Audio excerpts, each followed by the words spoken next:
Hello tout le monde, bienvenue dans ce nouvel épisode. Aujourd'hui, on change le câble d'embrayage.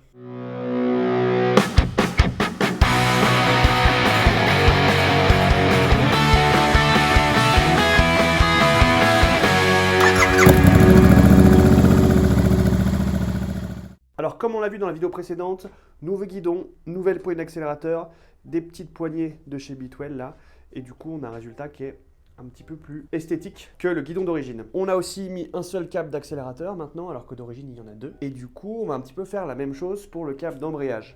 Le câble d'embrayage, il est ici, et en fait, il pourrait fitter dans le frein là actuel, vu qu'on a le frein d'origine.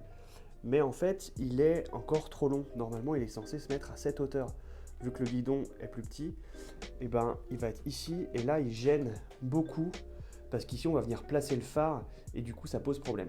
Du coup, je vais vous montrer comment, de la même manière que les câbles d'accélérateur, et ben comment changer son câble d'embrayage. Alors actuellement, on a le câble d'origine qui est encore fixé sur la moto. On a un premier tendeur qui est ici, qui permet de régler la tension du câble pour ajuster au niveau de l'embrayage. Si on a un embrayage qui est un petit peu mou, on peut venir jouer par ici pour tendre le câble.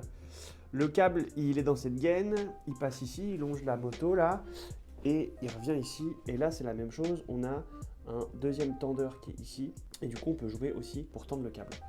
Ce que je vais faire, c'est que je vais démonter le câble d'origine, mais on va quand même venir récupérer cette partie-là, parce que ça va avec le frein, donc il faut vraiment garder cette partie pour pouvoir la fitter sur le nouveau câble. Alors, qu'est-ce qu'on trouve dans le paquet de ce câble d'embrayage universel de chez Watt Motors? Alors déjà, on a le câble avec un premier embout qui est soudé. Donc ça, c'est l'embout qui va aller venir dans votre poignée de frein. Et on a l'autre embout qui est non fixé. Donc il va falloir venir souder un de ces petits embouts ici dessus. On a la gaine, un seul tendeur, vu que le deuxième tendeur, c'est celui du frein d'origine. On a des petits adaptateurs pour que ça fitte bien, les petits plugs à fixer sur le câble. Et on a ces petits adaptateurs là qui vont permettre en fait d'adapter pour votre levier de frein, ça fit bien dessus. Il y a beaucoup moins de choses que sur les câbles d'accélérateur, ça va être plus simple. Et puis voilà, donc on va procéder au démontage et ensuite on va voir ça étape par étape.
Ok, alors j'ai tout remonté nickel. Donc le tendeur est là. J'ai pas encore coupé le reste parce que éventuellement j'avais mal soudé cette partie-là. Et ben j'aurais pu la dessouder, la reculer, l'avancer. Donc attendez bien d'être sûr avant de couper cette partie-là. Moi je vais attendre de finir un peu le reste avant de couper et puis de pouvoir tester. Et je le couperai en dernier. J'ai serré un petit peu ici et un petit peu là-haut, mais pas trop. Comme ça, si jamais j'ai encore du jeu ici, on a quelque chose qui est plutôt dur mais assez souple. Donc c'est cool. Merci à tous d'avoir regardé cette vidéo et je vous dis à bientôt pour le prochain épisode.